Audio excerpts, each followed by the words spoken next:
It was a mild afternoon in early autumn when I called upon my friend Mr. Sherlock Holmes at his rooms in Baker Street. I had no particular case in mind, only the familiar wish to exchange a few words with him and perhaps to witness one of his astonishing deductions. The streets were tinted by the golden light of October. London seemed unusually peaceful, unaware that another curious puzzle was already waiting to disturb that calm. When I entered the sitting room, I found Holmes engaged in deep conversation with a large, florid-faced man whose hair shone like polished copper beneath the lamplight. His expression mixed pride with worry, and the chair creaked under his considerable weight. I made an apologetic gesture, ready to withdraw, but Holmes turned quickly toward me. "You could not possibly have come at a better time, my dear Watson," he said warmly. "Pray close the door and join us. This case may prove both amusing and instructive." The stout gentleman half rose, offering a polite nod. His cheeks puffed with effort and his small eyes blinked behind thick lids. Holmes gestured to the sofa. "This is Mr. Jabez Wilson," he said. "He has favored me with a most unusual story, one that I suspect will interest you as much as it does me." I sat down intrigued, while Holmes leaned back in his armchair, fingertips together, the very picture of calm intelligence. "You know, Watson," he began, "I have often told you that reality is far more daring than imagination. For strange effects and extraordinary combinations, one must go to life itself. Our friend here brings an example that even fiction would blush to invent." I smiled. "Then it must be truly extraordinary, Holmes." He nodded. "Indeed. But before we begin, Mr. Wilson, allow me a moment to observe you." Holmes's eyes darted across our visitor's person like the lens of a camera. Then he murmured, "Beyond the obvious facts that you have done manual labor, that you are a Freemason, that you have recently written a great deal, and that you have been to China, I can deduce nothing more." Mr. Wilson's mouth fell open. "Good heavens, sir. How on earth could you know that?" Holmes smiled faintly. "Your right hand, sir, is larger than the left, proof of hard work. The arc and compass pin on your watch chain reveals your order. The shiny cuff and elbow show where you rest your arm in writing, and the small pink fish tattooed near your wrist, done only in Chinese ports, completes the picture." The man burst into laughter, half astonished, half embarrassed. "Well, I thought you had read my soul." Holmes chuckled. "Nothing so dramatic. It is simple observation." He turned to me. "You see, Watson, one must not only look, but see. That distinction separates the observer from the dreamer." Mr. Wilson drew from his pocket a crumpled newspaper. "It all began with this advertisement," he said. His thick fingers trembled slightly as he unfolded it. "I took it from the Morning Chronicle, dated April 27th of this year." I read aloud.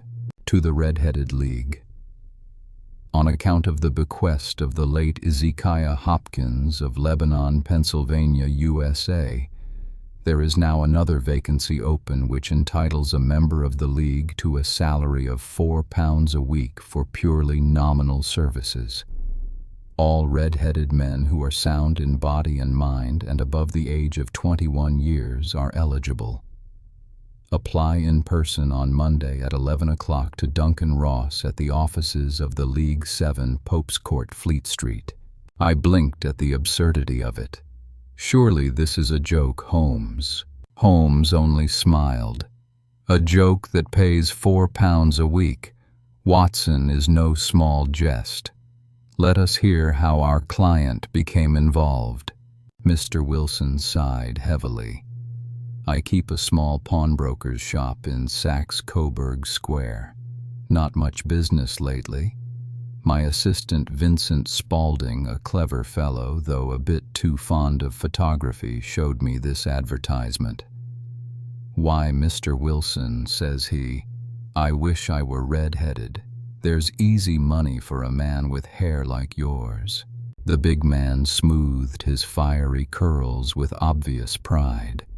"Well, sir, my hair is real bright, blazing red, as you can see." So he urged me to apply. I'm a stay-at-home sort of man, and I wouldn't have gone, but Spaulding was insistent. So we shut the shop for the morning and made our way to the address. He chuckled at the memory.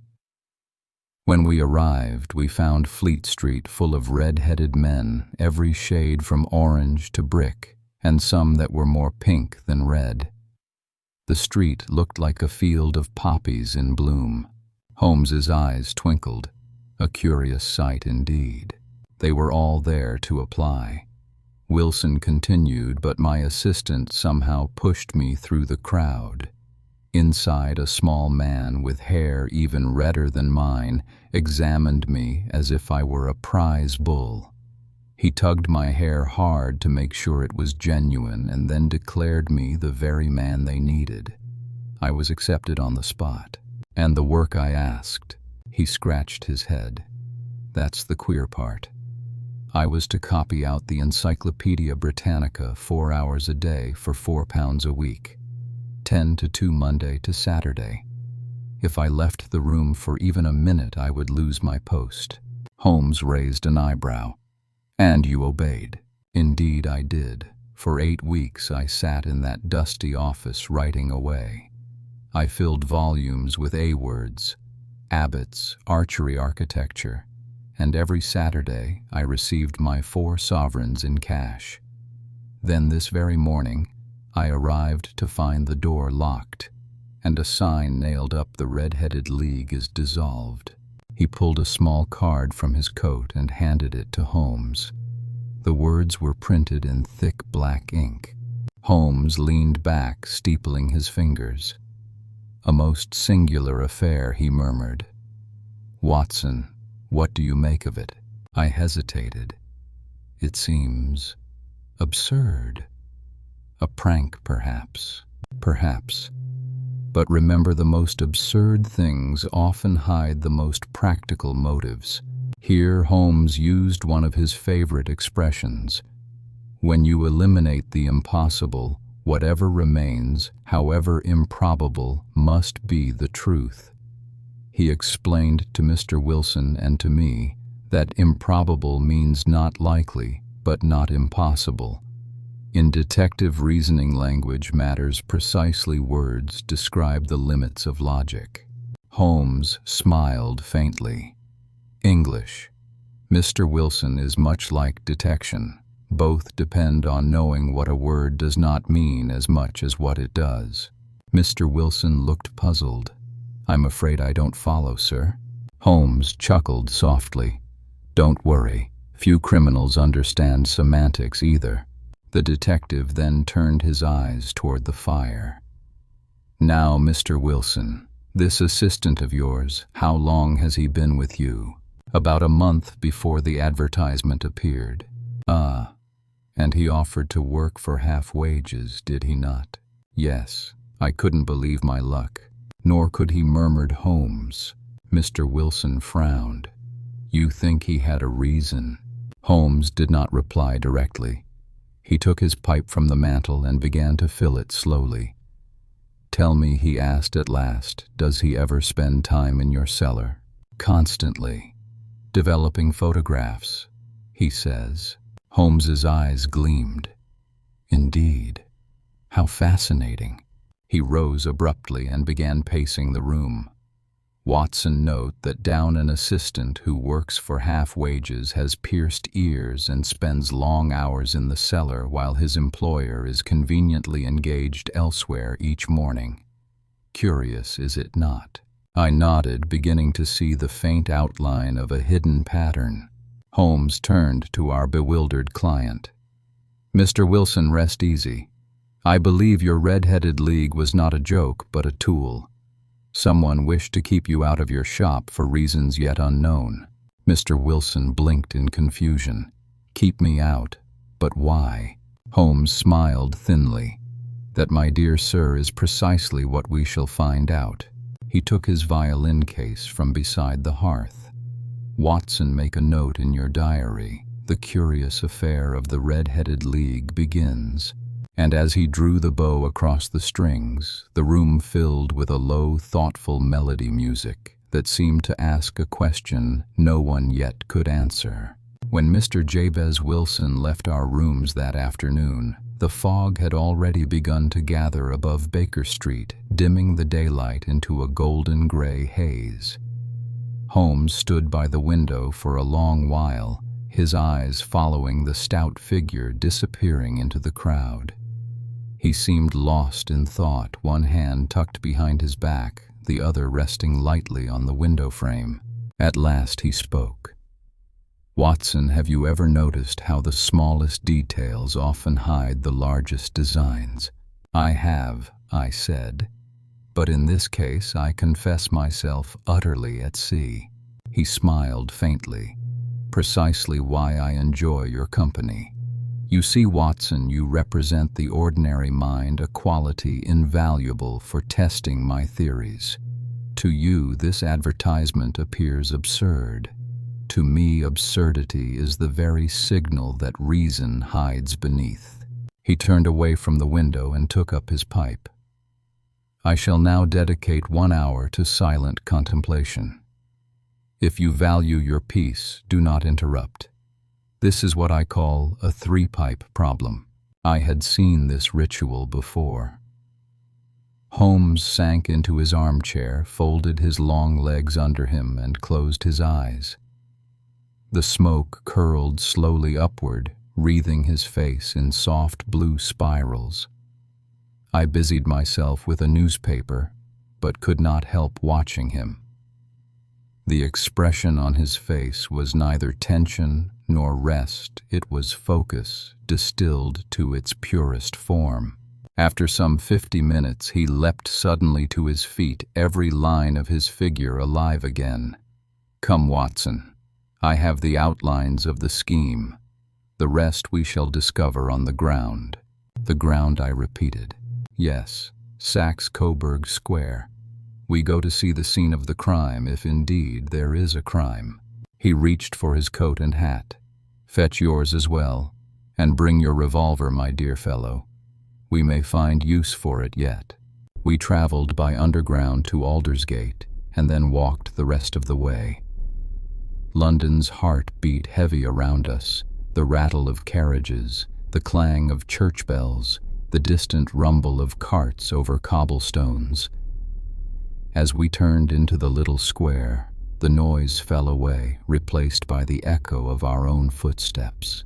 Saxe-Coburg Square was a faded corner of the city, 4 lines of dull 2-storied houses surrounding a patch of weed-choked grass.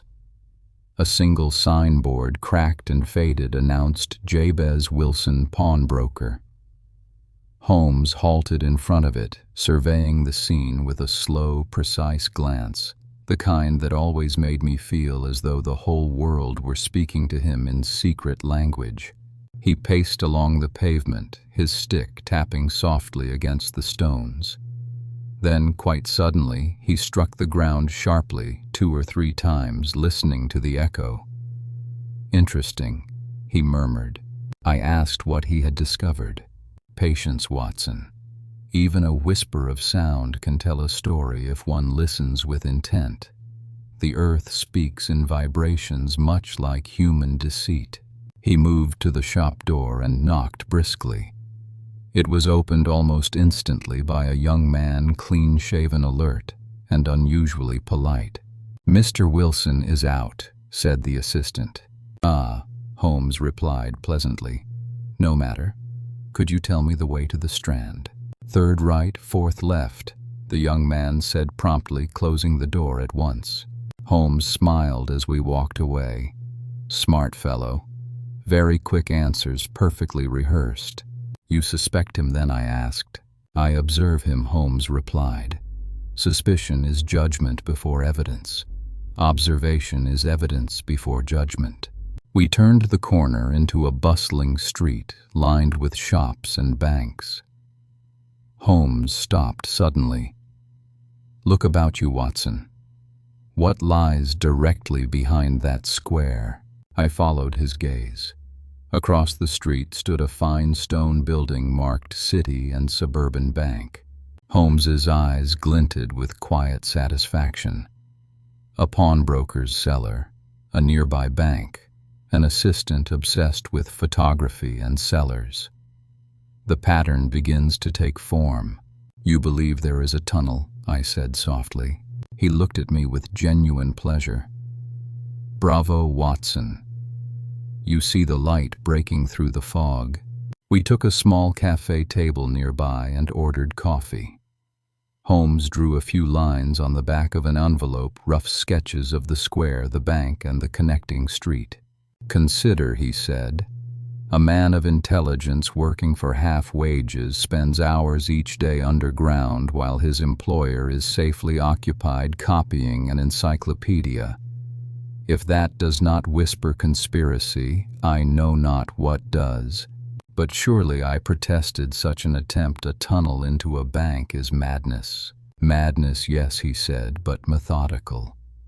And the boldest schemes are often hidden under the cloak of the ridiculous." That advertisement, Watson, was a masterpiece of distraction. A man's curiosity is far more predictable than his caution. He looked up, his eyes shining with purpose. "You see now why I love such cases. They are logic dressed in absurdity, truth wearing a comic mask." He rose from his chair. "Enough theory. I must test my conclusion. You, my friend, shall join me tonight. Bring your revolver at 10. There may be danger." Later that evening I arrived at Baker Street punctually. The room was already lit, and Holmes was not alone. Two men stood near the fireplace. One I recognized as Inspector Jones of Scotland Yard, the other a tall gentleman in a glossy hat whose grave demeanor suggested the world of finance. "Watson," said Holmes cheerfully, "allow me to present Mr. Merriweather, director of the City and Suburban Bank. He has kindly agreed to assist us this evening. Jones, of course, requires no introduction." Jones gave me a curt nod. "Our friend Holmes thinks he's on the trail of something big tonight. I'll be glad to clap irons on whoever's behind it." Mr. Merriweather sighed. "Though I must say I miss my Saturday game of cards. I trust this adventure will prove worth the loss." Holmes smiled. "I promise you, gentlemen, by dawn we shall have either the dullest disappointment or the most remarkable capture in years."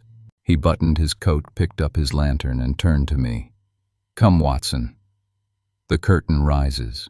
As we stepped once more into the London night, the air was cold and sharp.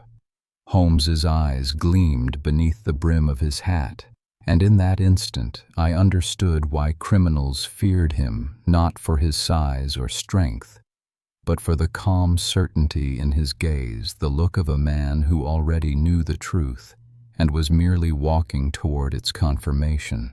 We climbed into two waiting hansom cabs. Holmes and I took the second.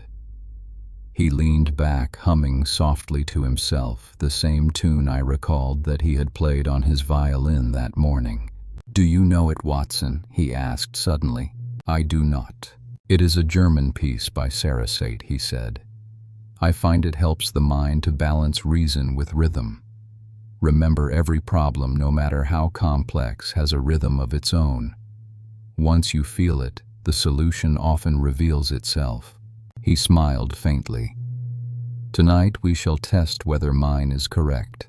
The cab wheels rolled through the lamplit fog, and somewhere beyond, in a quiet square behind the walls of the city, a mystery waited, silent, precise, and soon to be solved.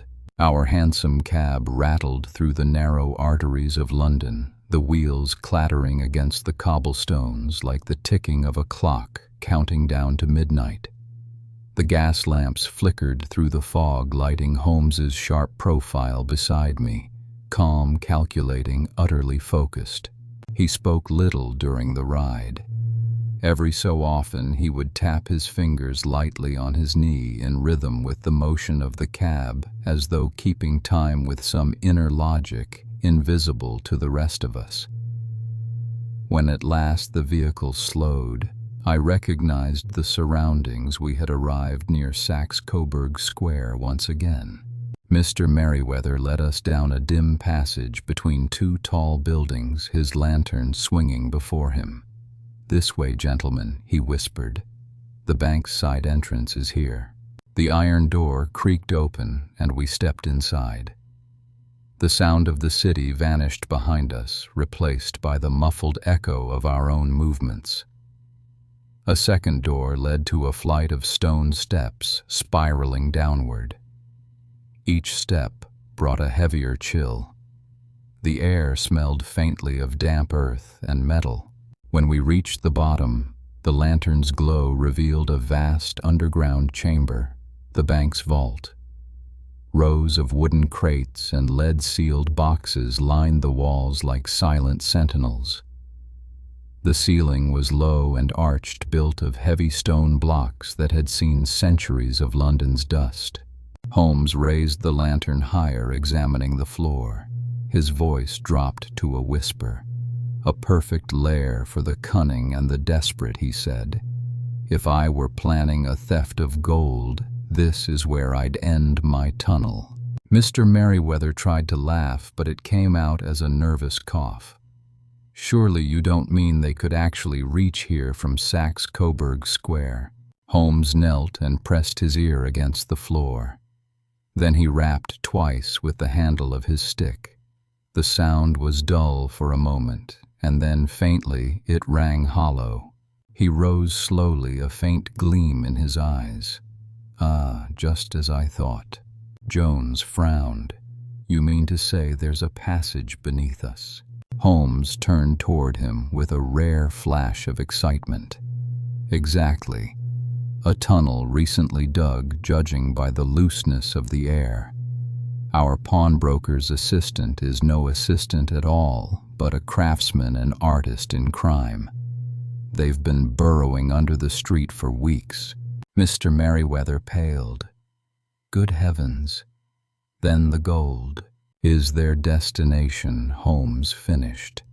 "Your French bullion, I believe." "Yes. 30,000 Napoleons," Merriweather whispered. "We borrowed them from the Bank of France. The crates you see beside you contain them untouched since they arrived." Holmes gave a brief nod. "Then, my dear sir, I suggest you remain as quiet as your nerves will permit. The men we await tonight are not common thieves. They are precise, disciplined, and ruthless when cornered." We extinguished the lantern, leaving only the faint glimmer from Holmes's covered lamp. The darkness was absolute, pressing upon us like a living thing. I could hear the faint drip of water somewhere in the distance, the soft breathing of the men beside me, and beneath it all the steady thrum of my own heart. Holmes leaned close and whispered, "Watson, when I give the signal flash your light directly upon them. Jones, you and your men block the stair. Merriweather, stay behind me. They will come up from below. Be ready." We waited. Minutes crawled by then, what felt like hours. My limbs began to stiffen and my mind wavered between tension and drowsiness. Then a sound, a faint scraping like metal against stone. Another pause, then a low thud. The air seemed to vibrate slightly beneath our feet. I held my breath. Suddenly, a sliver of light appeared between the stones of the floor, a thin yellow line. It widened slowly until a corner of the slab lifted. A pale hand emerged, fingers groping cautiously in the dark. Holmes's eyes gleamed like a cat's. He waited motionless. A moment later, the hand returned, followed by a face. It was young, alert, almost handsome, with the cool confidence of someone who believed himself entirely unseen. The man pulled himself up through the hole and looked around. Then he whispered down to his companion, "All clear, Archie. Hand up the bag."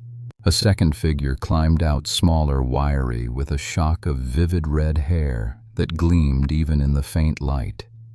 Together they crouched over the opening, passing up 2 heavy canvas sacks. Holmes moved like lightning. "Now," he cried. Light blazed through the chamber as we leapt from hiding. The first man spun, hand darting toward his pocket, but Holmes's stick came down sharply on his wrist, sending a revolver clattering to the ground. Jones lunged forward with practiced speed, clapping irons onto the red-headed accomplice before he could reach the tunnel. "It's no use," John Clay Holmes said coolly. "You've tunneled your last tunnel." The young man caught and, breathless, straightened his coat as though nothing unusual had occurred. His eyes were calm, even amused. "So you know me, Mr. Holmes." "I have known you for some time," Holmes replied. "Your taste in fish tattoos is as distinctive as your genius for mischief." Jones stepped forward, snapping the second pair of handcuffs. "John Clay, murderer, thief, smasher, forger. You're under arrest." Clay smiled faintly. "Please, Inspector, spare me the introduction. I'm sure Mr. Holmes has already described me perfectly." Holmes inclined his head. "Only as one of the cleverest men in London, and the most foolish for thinking he could outwit the truth." Clay gave a small bow. "Touché, sir." As Jones's men led the prisoners away, Mr. Merriweather wiped his brow with relief. "Mr. Holmes, I cannot express the gratitude of the bank. 30,000 Napoleons saved." Holmes shook his head. "Saved by luck and logic, sir, but mostly by your thief's own imagination. His plan was nearly flawless, except that he underestimated one small detail, the curiosity of a red-headed pawnbroker." He turned to me as we ascended the stone steps. "You see, Watson, how extraordinary simplicity can conceal extraordinary cunning. The League was merely a mask, a lure to distract. In crime, as in conversation, misdirection is the first tool of the clever." Outside, the fog had thickened, wrapping London in a silver shroud. Holmes paused at the corner, lighting his pipe. "Another case closed," he said quietly. "And another small victory for observation over assumption." He looked at me and smiled faintly. "Tell me, Watson, what is the moral?" "That crime," I said, "often hides behind humor." Holmes chuckled. "Exactly. The world laughs at absurdity while the wise study it. Good night, my dear Watson." He turned and vanished into the fog, leaving only the faint orange glow of his pipe, a single ember drifting in the mist, marking the end of one mystery and the beginning of another. The next morning found us once again at Baker Street. The fire burned low, casting gentle light across the familiar room, the violin case resting on the mantel, the heap of newspapers near Holmes's chair, and the faint scent of tobacco that always lingered like a shadow of his thoughts. Holmes sat with his dressing gown loosely tied, a cup of coffee beside him, and that quiet look of amusement, which meant that he was already 5 steps ahead of everyone else. I, for my part, was still wrestling with the strange events of the night before.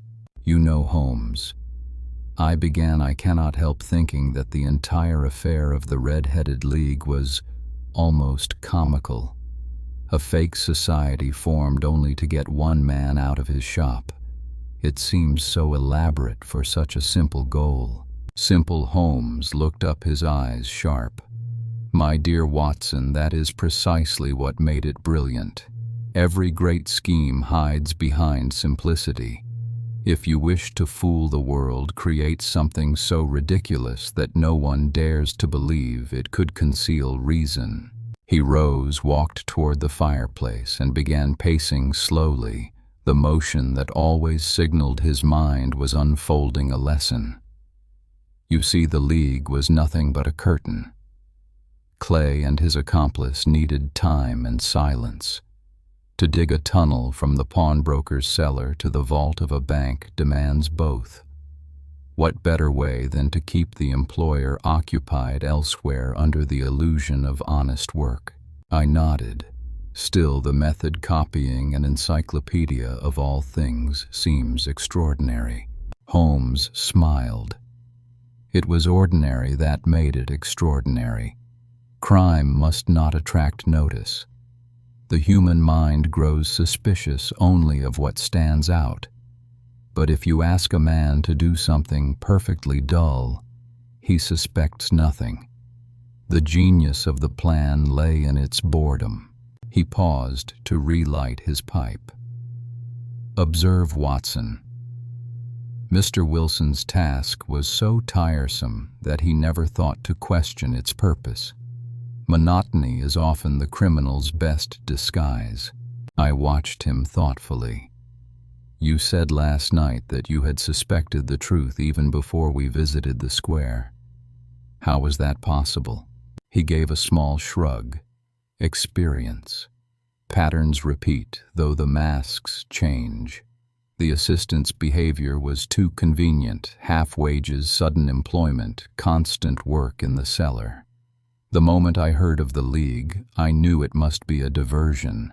He leaned against the mantelpiece and smiled faintly.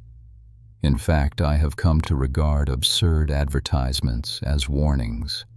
Whenever something sounds too strange to be real, it is usually real for that very reason.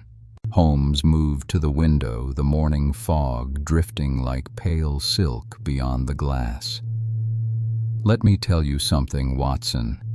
Logic may be built from reason, but intuition is its compass. When the facts seem to mock you, follow the absurd. It often leads you straight to truth. He turned back toward me. You see, every case teaches the same moral in a different disguise: that appearance is a liar, and common sense is often the enemy of insight. At that moment, Mrs. Hudson entered with the Morning Post. Holmes sorted the letters absently, tearing open one with a flick of his thumb. After reading it, he smiled and passed it to me. It was a note from Inspector Jones. My dear Mr. Holmes, the prisoners are secure. Clay maintains his usual arrogance, refusing to speak, though his accomplice confessed that they had indeed tunneled beneath Saxe-Coburg Square to reach the bank. Your deductions, as always, were correct. The city. Thanks you, though I imagine you care little for medals. Yours truly, Peter Jones. Holmes chuckled. Jones is a good man, though his vocabulary is as limited as his imagination. He poured himself another cup of coffee. Still, he is courageous, and that is worth something. Bravery without imagination may not solve crimes, but it prevents disaster. I folded the note and looked at him. Holmes, if you don't mind my saying so, you seem almost pleased with Clay. He smiled softly. I am. It is a rare pleasure to meet an adversary who plays the game well. Clay's plan was bold, disciplined, almost artistic. I confess a certain admiration for men who, though criminals, respect their craft. Were his talents used lawfully, he might have been an engineer of renown. He sat down again, tapping his fingers lightly on the armrest. Do you recall his manner, Watson? Calm under arrest, polite even in defeat. That is the mark of a mind which respects logic more than luck. He looked into the fire. There's a curious kinship between detective and criminal. Both live by imagination and reason, one to reveal truth, the other to conceal it. The difference lies only in direction. The morning light shifted, brightening the room. Holmes spoke again, softer now, as if thinking aloud. John Clay's method teaches a valuable principle, not just for crime, but for understanding life itself, that deception thrives best in plain sight.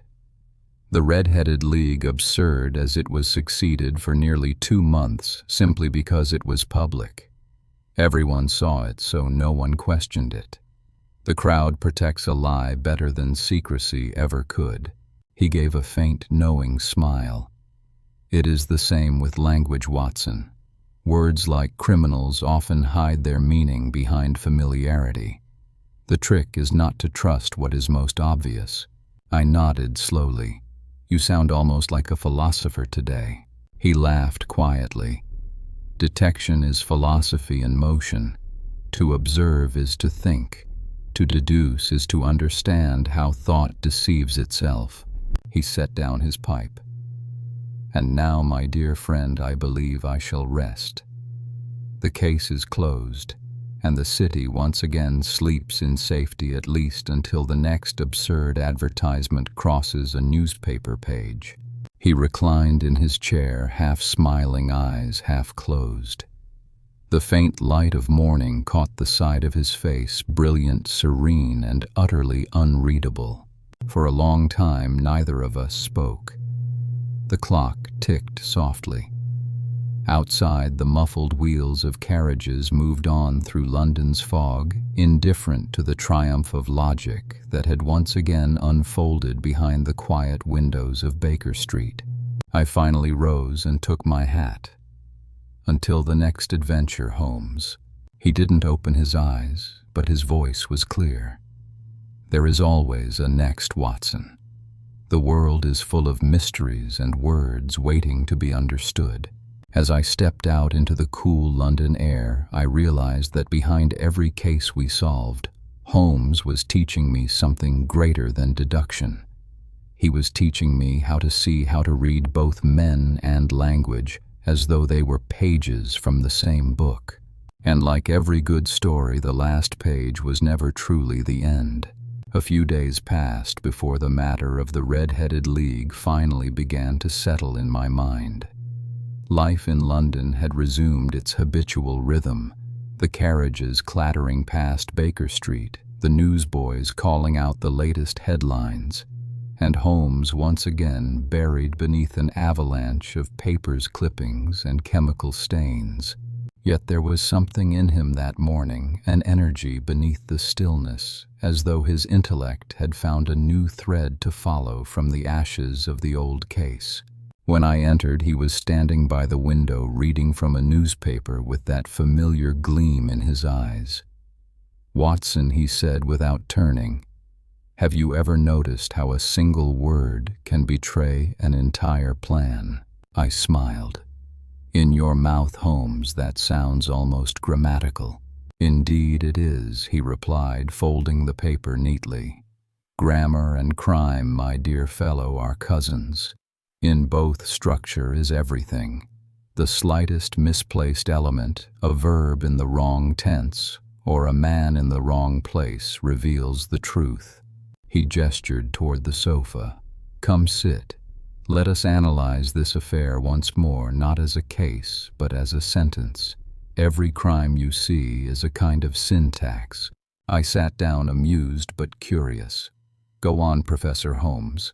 He smiled faintly and began, "Subject John Clay. Verb to obtain. Object gold. Now what did he require? A subordinate clause, the League of Red-Headed Men, to complete his meaning. The advertisement, the copying, the whole absurd performance. These were the commas and parentheses that hid the main clause. Once you remove them, the sentence reads clearly, John Clay, tunnels to the bank. I laughed. You make it sound like a lesson from a textbook. It is one, he said. The universe is written in patterns, Watson. Those who read them survive. Those who cannot stumble blindly through chaos. He walked back to the fireplace and began filling his pipe. You, for instance, often rely on intuition, which is not wrong, but it lacks structure. Intuition is like a poet's guess. Deduction is grammar made visible. I protested good-humoredly. And yet, Holmes, I sometimes suspect your grammar allows for a few too many exclamation marks." He chuckled softly. "Touché, my friend." A silence fell, broken only by the faint crackle of the fire. Outside the city was waking the whistle of a milk cart, the distant hum of traffic, the low fog pressing against the window panes. Holmes spoke again, his tone quieter. "Do you know, Watson, why this case pleases me so much? Not for the capture, not for the applause, but because it shows that intelligence, when properly focused, can defeat strength, greed, and even secrecy. The whole city walked past that pawnbroker's shop every day, yet not one soul suspected the ground was hollow beneath their feet." He turned toward me. "It reminds me that knowledge, like gold, is often buried, and to find it, one must be willing to dig." I nodded. "And you are the finest digger in London." "Not at all," he said with mock modesty. "Merely the one who uses a sharper spade." He leaned against the mantel, his voice taking on that curious mix of humor and depth that always made his observations linger long after he spoke them. "You see, Watson, this business of the Red-Headed League teaches a second lesson, that men will believe almost anything if it flatters their vanity. The advertisement promised importance to the unimportant. To Mr. Wilson it whispered that his hair, something utterly trivial, made him special. Vanity blinded him far more effectively than any disguise could have." He paused, letting the idea settle. "Therein lies the first rule of deception: never hide the truth. Distract from it." For a while we both watched the fire in silence. The flames hissed softly, curling around blackened logs. Then Holmes continued, half to himself. "It is curious, Watson. In detection, as in language, the greatest difficulty lies not in discovering what is hidden, but in noticing what is obvious. People see only what fits their preconceptions, just as readers see only the words they expect. The criminal exploits this blindness. The detective must unlearn it." He glanced at me suddenly. "That, I believe, is why you chronicle our adventures so well. You write with honesty, not vanity.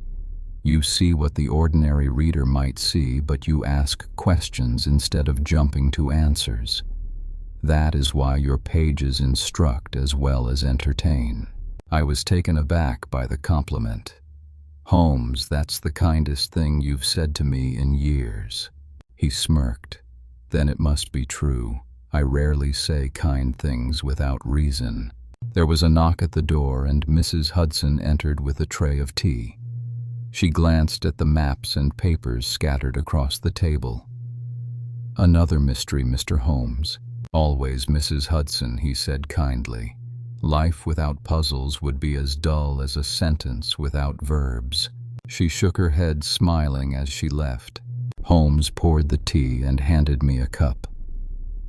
"Watson, I often think the English language and human behavior are bound by the same law ambiguity. Words deceive because they mean too much. People deceive because they feel too little. The detective's task is to translate both." He stirred his tea absently. "When John Clay devised his plan, he used language precisely as I do. He made the implausible sound polite, the absurd seem official. The difference, of course, is moral, not mental." He looked at me, eyes thoughtful. "I sometimes wonder whether the difference between a detective and a criminal is only a matter of conscience." "That's a dark thought, Holmes." He smiled. "Darkness is merely the absence of observation, Watson. Turn the lantern on, and it becomes clarity." The clock on the mantel struck noon. Holmes refilled his pipe, and the gray smoke curled through the air like mist over a quiet moor. He said softly, almost to himself, "There are patterns even in silence. The way a man pauses before answering, the weight of a comma in his voice, those are the true clues. One day perhaps the world will realize that language itself is the greatest crime scene of all. I laughed gently. And who will solve that, Holmes? He raised an eyebrow. Why, you and I, of course. Every story you write is evidence, and every deduction I make is testimony. Together we record the grammar of human folly. The fire snapped brightly as though applauding. Holmes sat back satisfied, and the faint smile that crossed his face told me that for once he was at peace not with the world, but with the lesson it had offered. For him, the Red-Headed League was over. For me, it had just begun to make sense. The days slipped quietly by after the Red-Headed League affair, and Baker Street seemed to rest after the storm of excitement. The morning papers were full of praise for Scotland Yard, which amused Holmes to no end. "Let them have the credit," he said with a lazy smile. "It keeps them harmlessly happy, and it leaves me to my peace." Yet peace never lasted long with him. I found him one gray afternoon, crouched on the carpet, drawing a crude tunnel across a map of London with chalk. His expression was one of deep satisfaction. "You're back at it," I remarked. "Surely the case is finished." "The case, yes," Holmes said, "but not the principle. Every crime is a confession, Watson, even when no words are spoken. I'm simply rereading it." He stepped back and pointed to his chalk drawing. "Observe this path. A straight line under the street from the pawnbroker's cellar to the bank. Simple, yes, but elegant. Clay's plan was in its way as perfect as a geometric proof." I shook my head. "You almost admire him." Holmes smiled faintly. "Almost indeed. There is a peculiar pleasure in seeing intellect misused with such precision. It is a reminder of how thin the line is between the maker and the destroyer. Both require imagination. Only their direction differs." He set down the chalk and straightened. "Clay's tunnel tells us something far greater than how to rob a bank. It teaches how men think. You see, most people travel above ground, they follow the roads others have made. Clay simply imagined another road, one no one could see." He glanced at me. "That, my friend, is what we must learn from our enemies, not their malice, but their creativity." Later that evening we sat by the fire. The fog pressed against the window panes like a heavy curtain. Holmes, pipe in hand, seemed lost in the play of light and shadow. "You know, Watson," he said at last, "this case has reminded me that deceit is not always wicked. Sometimes it is simply another form of invention. The man who tunnels is the same man who builds bridges, only his goal differs." He drew thoughtfully on his pipe. "Do you recall what Clay said when I captured him? 'I have royal blood in my veins.'" I nodded. The arrogance of it still amazes me. Holmes smiled. "Yes, arrogance and pride in craftsmanship. He was proud of his work, as I am of mine. He saw crime as an art form, the danger of intelligence. Watson is that it rarely knows when to stop creating." He turned his gaze toward me. "And that is why conscience must always walk beside logic. One without the other is a tunnel with no light at its end." A silence followed. The fire crackled softly. Outside, the distant bell of St. Marylebone struck the hour. "Tell me, Holmes," I said, "do you ever tire of it? This endless pursuit of puzzles?" He smiled without looking at me. "I tire of men, not of puzzles. Puzzles at least are honest. They tell you there is a solution." He leaned forward, his eyes bright.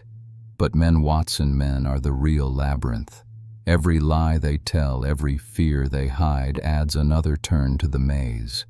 Solving crimes is merely my way of mapping that maze one wall at a time. He tapped the ash from his pipe. Do you know why I asked you to write these accounts of mine, not for fame nor for history, but to remind myself that I deal not with monsters, but with human beings? Writing makes the tunnel visible. I smiled quietly. Then perhaps I am the light in that tunnel. Holmes gave a soft laugh. Indeed. Without you, my dear Watson, I should wander endlessly underground, chasing echoes instead of truths. For a moment we simply sat together in the calm glow of the hearth. Then Holmes spoke again, his tone lower, more reflective. There is one more lesson in this affair, one that few detectives learn. The Red-Headed League was not only a deception of one man, it was a mirror of society itself. How easily the public believes what flatters it. How quickly it accepts absurdity when dressed in official language. You see, Watson, criminals study human nature as carefully as I do. That is why they succeed for a time. He gazed into the fire. The advertisement was not just bait, it was a test. Clay knew exactly how far men's greed would carry them. He played upon vanity, the most universal of human weaknesses. Tell a man he is special, and he will believe anything. I nodded slowly. So the greatest weapon of crime is not force, but persuasion. Exactly. Holmes's eyes gleamed. The tunnel was physical, yes, but the true burrow was psychological. Clay dug through Wilson's trust long before he dug through the earth. The fire had burned down to embers, now the light flickering faintly across the carpet. Holmes rose and placed his pipe on the mantel. In the end, he said, the Red-Headed League was never about gold. It was about observation, about how easily truth hides in plain sight. If one man could see that even once in his life he might avoid 1,000 misfortunes. He turned toward me with a half-smile. You've often said that I see too much, Watson. But the world's tragedy is that most people see too little.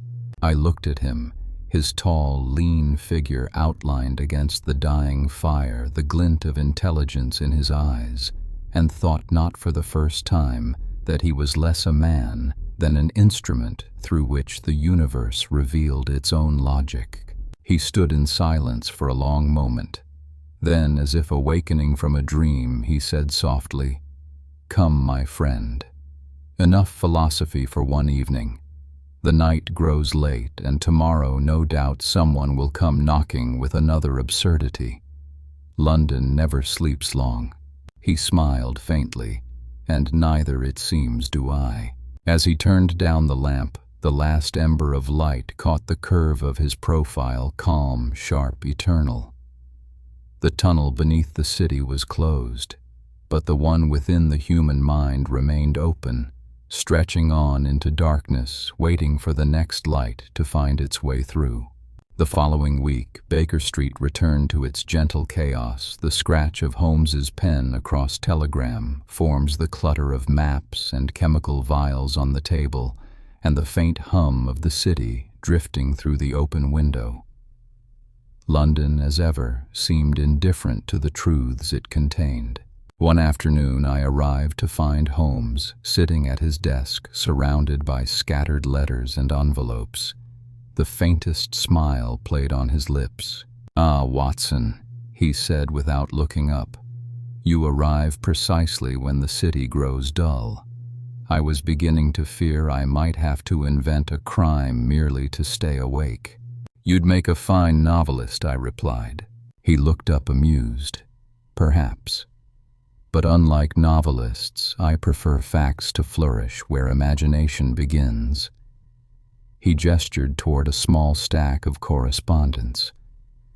"These are from readers of your latest publication, The Red-Headed League. The world seems delighted by my apparent genius. I raised an eyebrow. You're not flattered. He leaned back, lighting his pipe. Flattered, yes. Deceived, never. Praise is merely another disguise, my dear Watson, softer than crime, but built of the same illusion. The light from the window fell in long, slanted beams across the room, catching the faint dust in the air. Holmes tapped his pipe against the ashtray. You see, he began, people do not admire intelligence itself. They admire the appearance of intelligence.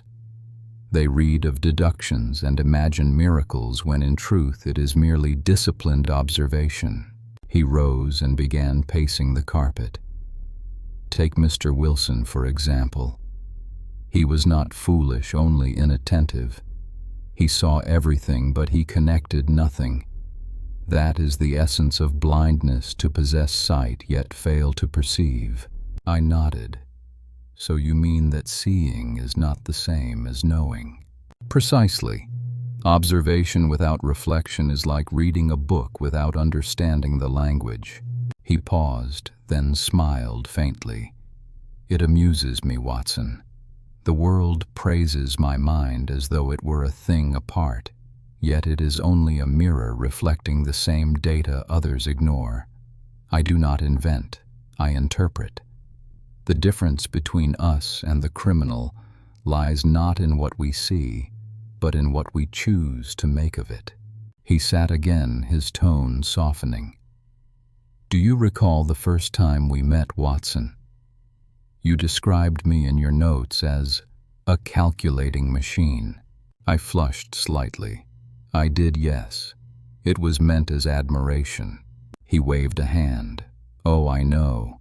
And you were not entirely wrong. But this case, this curious farce of red hair and hidden gold, reminded me that even machines may learn reflection. I caught Clay. Yes, but in him I caught a reflection of myself. His precision, his creativity, they were the shadow of my own craft, bent toward darker ends. He looked into the fire. It is humbling, is it not, to realize that virtue and vice are merely the same instrument tuned to different notes. I said quietly, then what keeps us from dissonance, Holmes? He smiled. Choice, my friend, the only true mystery of human nature. For a while we sat in silence. The clock ticked softly. The city murmured beyond the window. Then Holmes spoke again, in that reflective tone I rarely heard, except in the quiet aftermath of victory. There's a deeper moral to the League affair, Watson, one that the public will never read in your stories. It is not a tale of crime and deduction, but of vanity and blindness. The League was a fiction. Yes, but so are most of the systems that men trust. Titles, ranks, even laws, all are words agreed upon to make chaos appear orderly. The world is one great red-headed league built upon illusion. I smiled. You're growing cynical. Not cynical, awake. I study men as I study evidence. Both conceal truth behind structure. The difference is that evidence has no pride. He turned to the window, watching the drifting fog. That's why I prefer logic to emotion, Watson. Logic may err, but it does not lie. A soft knock interrupted us. Mrs. Hudson entered with the Evening Post and a tray of tea. Holmes thanked her absently, his mind already elsewhere. He poured 2 cups and handed one to me. Strange, isn't it? He said how easily truth is buried by comfort. A man will dig miles through the earth for gold, but he will not dig an inch through his own certainty. I looked at him curiously. You mean that people prefer ignorance? Not ignorance, stability. They fear chaos more than deceit. That's why Clay's League succeeded. It promised order, a rule, a title, a salary. Men crave systems, even false ones.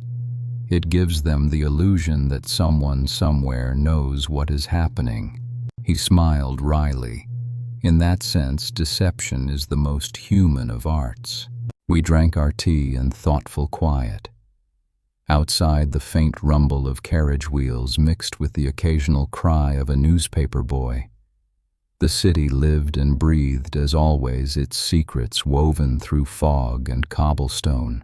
Finally, Holmes spoke again, his tone gentle but precise. "Watson, if I have learned anything from this case, it is that intellect alone is insufficient. To truly understand the world, one must also understand its self-deceptions. The detective must study not only evidence, but ego." He tapped the side of his head lightly. "That perhaps is the difference between solving a crime and understanding one." He looked toward the fire, his voice lowering. "John Clay tunneled through stone. But every man tunnels through something: ambition, fear, pride. We dig and dig believing we're heading toward light, when in truth most never notice how deep they've gone." I said nothing. The words hung in the air, half smoke, half wisdom. Then Holmes smiled faintly, breaking the spell. "Ah, but listen to me moralizing like a clergyman. Forgive me, Watson. Philosophy is the opium of detectives." I laughed. "Then may you never run out of supply." He chuckled, reaching for his violin. "Rest assured I won't. Every case leaves a note unresolved, and music, like thought, is my way of finding the final chord." As the bow touched the strings, a slow melody filled the room, reflective, searching, neither major nor minor. It rose and fell like memory itself, echoing through the dim light. For a moment, I closed my eyes and let it carry me back the dusty office, the crowd of red-headed men, the hollow echo under the floor, the spark in Holmes's eyes when the impossible became clear, and then the sound faded, leaving only the whisper of the fire. Holmes lowered his violin and said softly, "Every mystery ends the same way. Watson, not with revelation, but with reflection." He turned toward the window, the fog now silver under the gaslight. "What we solve out there," he said, "is only the shadow of what remains unsolved in here." He tapped his chest once gently, and in that gesture, quiet, human, almost tender, the great Sherlock Holmes seemed for a fleeting instant no longer a machine of logic, but a man tracing the outline of his own heart. It was a still and misty dawn when I returned once more to Baker Street. London lay beneath a veil of quiet, the first carts beginning their rounds, the faint sound of hooves echoing along empty streets. I found Holmes awake, of course, as though he had not slept at all. He sat at the window, his violin resting on his knee, the first light of morning washing over his sharp features. "Up so early?" I asked. He smiled faintly, or still awake, depending on your definition of morning. On the table beside him lay an open notebook filled with hurried lines of handwriting deductions, sketches of tunnels, fragments of thoughts. Across the top of the page, written in neat script, were the words, "The Psychology of Deception." I raised an eyebrow. "Another paper for the scientific journals." "Hardly," Holmes replied, closing the book. "Merely reflections." The red-headed league left more residue in my mind than I expected. It was not just a crime, Watson, it was a parable. He stood and began pacing, hands clasped behind his back. "You see, Clay's tunnel was not only beneath the city, it was beneath the surface of human reason. Every man believes he lives above ground, walking upon firm logic, when in truth he is standing over hollows of vanity and fear." I smiled. "You're becoming rather poetic, Holmes." "Observation requires poetry," he said simply. "To see truth, one must first imagine what it might look like." He moved to the fireplace and stared into the fading embers. "Do you know why Clay failed?" "Because you caught him," I said. He shook his head. "No, because he underestimated the ordinary. He assumed that a simple tradesman like Jabez Wilson would never matter, that his smallness would make him invisible. But every thread, however humble, belongs to the web. The clever often forget that simplicity is not weakness. He turned to me, his eyes alive with thought. That, Watson, is the first principle of detection and of life. Never dismiss the commonplace. A pebble may divert a river. He began to pace again, his voice taking on that gentle rhythm he used when teaching a lesson. Clay built his plan upon arrogance. He believed himself too clever to be seen, too precise to fail. But logic without humility is a clock without balance. It moves, but it cannot keep time. He smiled slightly. You may write that down in your chronicles if it pleases you. I laughed. I already have. We breakfasted in companionable silence for a time. The fire crackled. The tea steamed. The city outside began to wake in earnest. Finally I said, Holmes, do you ever grow weary of these endless deceptions of studying liars, thieves, and fools? He set down his cup and looked at me with a strange softness. Weary, yes, at times. But I am never bored. Humanity is an endless text, and I suppose I am doomed to be its reader. He smiled faintly. You, Watson, are my translation, the language in which my cold reasoning learns warmth. Together, we make sense of nonsense. I felt an unexpected weight in his words, and for a moment neither of us spoke. The fog outside thinned, revealing slanted beams of sunlight that touched the windowpane like a blessing. Holmes rose and walked to his desk. Every case, he said, teaches a law of the human mind. The Red-Headed League teaches 3. He counted on his long, slender fingers. First, deception thrives in daylight, not darkness. The obvious hides better than the obscure. Second, vanity blinds faster than ignorance. Tell a man he is special, and he will stop asking questions. And third, intellect without empathy is only half a lens. It magnifies detail but misses meaning. He paused, looking at me. Write that carefully, Watson. The world needs reminding. I nodded quietly, committing it to memory. He smiled and reached for his violin. And now he said, let us have music, the only language honest enough to express contradiction. As the first notes rose, the room seemed to breathe. The melody was tender, uncertain, filled with pauses like thought itself hesitating between conclusion and doubt. I closed my eyes and let the sound carry me through memory, the crowded staircase at Pope's Court, the absurd advertisement, the hollow sound of the floor beneath us, and the look on Holmes's face when the truth had revealed itself, clear and cruelly simple. When the final note faded, Holmes laid the violin down and spoke in a voice quieter than the fire's whisper. You see, Watson, the true mystery of every case is not how it was done, but why. The tunnel was only the symptom. The disease was greed. But even greed is only a mask for fear, the fear of being ordinary, forgotten, unseen. That, perhaps, is the root of all deception. He turned to the window where the sunlight had now fully broken through the fog. People dig tunnels, literal and metaphorical, to reach what they believe is gold. Most find only darkness. He looked back at me, the faintest smile touching his lips. Our task, then, is not merely to catch those who dig, but to remind them that the surface, though dull, is where life breathes. I watched him then, standing in that pale morning light, the man who saw through the world and yet never ceased to wonder at it.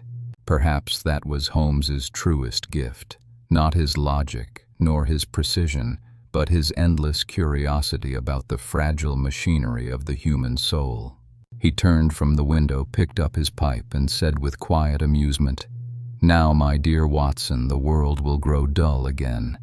Keep your revolver clean. The next absurdity cannot be far away." I smiled. "And you'll be ready for it, of course." He gave a short laugh. "Always. Until the final page." Outside, the sun broke through, completely scattering the mist across London's rooftops. The city stirred, restless, imperfect, alive, and somewhere within it, another mystery began to take shape. And in that soft light, I realized that Holmes's world was not merely built of cases, but of lessons, that truth hides behind laughter, that deception wears the mask of reason, and that sometimes the strangest things are not the lies men tell, but the truths they refuse to see.